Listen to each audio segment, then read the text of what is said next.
వైఎస్ఆర్సీపీ వాయిదా తీర్మానాన్ని తిరస్కరించారు మండలి చైర్మన్. దీంతో మండలిలో వైఎస్ఆర్సీపీ సభ్యులు ఆందోళనకు దిగారు. హెరిటేజ్ ఇందాపూర్ అంశంపై చర్చకు పట్టుబట్టారు. చర్చకు అనుమతించాలని వైఎస్ఆర్సీపీ సభ్యులు నినాదాలు చేశారు. పోడియం దగ్గర వైఎస్ఆర్సీపీ సభ్యులు నినాదాలు చేశారు. పోటీగా కూటమి సభ్యులు కూడా నినాదాలు చేశారు. దీంతో సభను వాయిదా వేశారు చైర్మన్. వైఎస్ఆర్సీపీ వాయిదా తీర్మానాన్ని తిరస్కరించారు మండలి చైర్మన్. దీంతో మండలిలో వైఎస్ఆర్సీపీ సభ్యులు ఆందోళనకు దిగారు. హెరిటేజ్ ఇందాపూర్ అంశంపై చర్చకు పట్టుబట్టారు. చర్చకు అనుమతించాలని వైఎస్ఆర్సీపీ సభ్యులు నినాదాలు చేశారు. పోడియం దగ్గర నిరసన తెలిపారు. పోటీగా కూటమి సభ్యులు కూడా నినాదాలు చేశారు. దీంతో సభను వాయిదా వేశారు చైర్మన్. లడ్డూ అంశంపై అసెంబ్లీలో చర్చిస్తామన్న మంత్రి లోకేష్ వ్యాఖ్యలపై బొత్స సత్యనారాయణ స్పందించారు. అసెంబ్లీలో చర్చిస్తారా లేదా అనేది తమకు అవసరం లేదన్నారు. మండలిలో మాత్రం చర్చించాలని డిమాండ్ చేశారు. రాష్ట్రంలో ప్రతి అంశం రాజకీయంతో ముడిపడి ఉందన్నారు. దేవదేవుడిపై నిందాపనిందలు రాకుండా ప్రభుత్వం చర్చకు రావాలన్నారు. ఇందాపూర్ నెయ్యి హైదరాబాద్ మార్కెట్లో 560 రూపాయలకు దొరుకుతోందని, టీటీడీకి మాత్రం 658 రూపాయల చొప్పున సరఫరా చేశారని అన్నారు. అంటే 560 రూపాయలకు అమ్మే నెయ్యి కల్తీనా అని ప్రశ్నించారు. ప్రజలకు కల్తీ నెయ్యి ఇస్తున్నారా అని ప్రభుత్వాన్ని నిలదీశారు. లేదంటే దోపిడీ కోసమే ధర పెంచి టీటీడీకి అమ్ముతున్నారన్నా అని ప్రశ్నించారు బొత్స సత్యనారాయణ. ఇదే అంశానికి సంబంధించి పూర్తి డీటెయిల్స్ అందించడానికి మా ప్రతినిధి అశోక్ లైవ్ లో జాయిన్ అవుతున్నారు. అశోక్,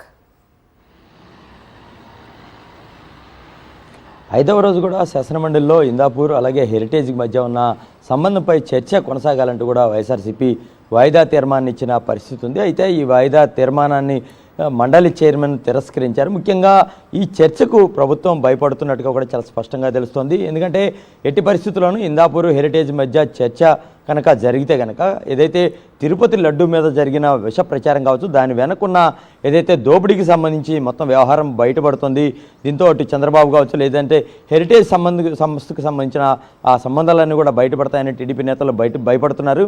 గడిచిన 4 రోజులుగా కూడా ఏదైతే సభలో ఇదే తరహాలో వైఎస్ఆర్సీపీ పెట్టిన వాయిదా తీర్మానాన్ని చర్చకు రాకుండా అటు ప్రభుత్వం అడ్డుకున్న పరిస్థితి కనబడుతుంది. ఇక మరొక వైపు ఏదైతే ఈ తిరుపతి లడ్డు అంశం ఉందో దీని మీద అసెంబ్లీలో చర్చిస్తామంటూ కూడా మంత్రి లోకేష్ చెప్పిన వ్యాఖ్యలు ఏవైతున్నాయో దాన్ని బొత్స సత్యనారాయణ తీవ్రంగా ఖండించారు. ఖచ్చితంగా మండలిలో చర్చ మాత్రమే జరగాలి, శాసనసభలో చర్చ పెడినా పెట్టకపోయినా తమకు సంబంధం లేదంటూ కూడా బొత్స చాలా స్పష్టంగా చెప్పిన పరిస్థితి కనబడుతుంది. మరోవైపు ఏదైతే ప్రస్తుతం ఇందాపూరు టీటీడీ నుంచి నెయ్యికి సంబంధించి టీటీడీకి నెయ్యి సరఫరాకు సంబంధించి టెండర్లు ఏదైతే ఉన్నాయో దాంట్లో 658 రూపాయలకు నెయ్యి సరఫరాకి ఇందాపూర్కి టీటీడీ ఇచ్చింది. అయితే బయట మార్కెట్లో చూస్తే కనుక ఇందాపూర్కి సంబంధించిన నెయ్యి కేవలం 560 రూపాయలకు మాత్రమే దొరుకుతున్న పరిస్థితి కనబడుతుంది. అయితే గతంలో కేవలం 200 రూపాయలు 300 రూపాయలకి నెయ్యి ఒరిజినల్ నెయ్యి దొరుకుతుందా అంటూ మాట్లాడిన చంద్రబాబు కావచ్చు, పవన్ కళ్యాణ్ కావచ్చు దీనికి సంబంధించి ఖచ్చితంగా సమాధానం చెప్పాల్సిన అవసరం ఉందని చెప్తున్నారు. ఎందుకంటే బయట మార్కెట్లో 560 రూపాయలకి నెయ్యి దొరికినప్పుడు టీటీడీకి 658 రూపాయలకి ఎలా సరఫరా చేస్తారు? ఒకవేళ టీటీడీకి సరఫరా చేసే 658 రూపాయల నెయ్యి ఒరిజినల్ అయితే ప్రజలకు అందిస్తున్న 500 రూపాయలకి సంబంధించి అందించే నెయ్యి కల్తీనా అనేది వైఎస్ఆర్సీపీ ప్రశ్న. దీని మీద బొత్స సత్యనారాయణ కూడా చిట్చాట్లో చెప్పారు. ఖచ్చితంగా శాసన మండలి వేదికగానే ఇందాపూరు అలాగే హెరిటేజ్కి సంబంధించిన అంశం కావచ్చు, తిరుపతి లడ్డు అంశానికి సంబంధించి చర్చ జరగాలి. చర్చ జరిగే వరకు కూడా తమ ఆందోళన కొనసాగిస్తామని చెప్పి వైఎస్ఆర్సీపీ ఎమ్మెల్సీలు స్పష్టం చేస్తున్న పరిస్థితి కనబడుతుంది. ఈరోజు 5వ రోజు కూడా ఈ చర్చకు సంబంధించిన సమయంలో ఏదైతే వాయిదా తీర్మానాన్ని తిరస్కరించారో ఆ సమయంలో వైఎస్ఆర్సీపీ సభ్యులతో పాటు కూటమి ఎమ్మెల్సీలు కూడా చైర్మన్ పోడియం వద్దకు వెళ్ళి నిరసన తెలియజేసిన పరిస్థితి కనబడుతుంది. మొత్తానికి ఖచ్చితంగా ఈ చర్చ అయితే కొనసాగాలి. శాసనమండలిలోనే తిరుపతి లడ్డు కావచ్చు, ఇందాపూర్పై చర్చ జరగాలని వైఎస్ఆర్సీపీ ఎమ్మెల్సీలు పట్టుబడుతున్న పరిస్థితి కనబడుతుంది. Right Ashok, thank you for the updates.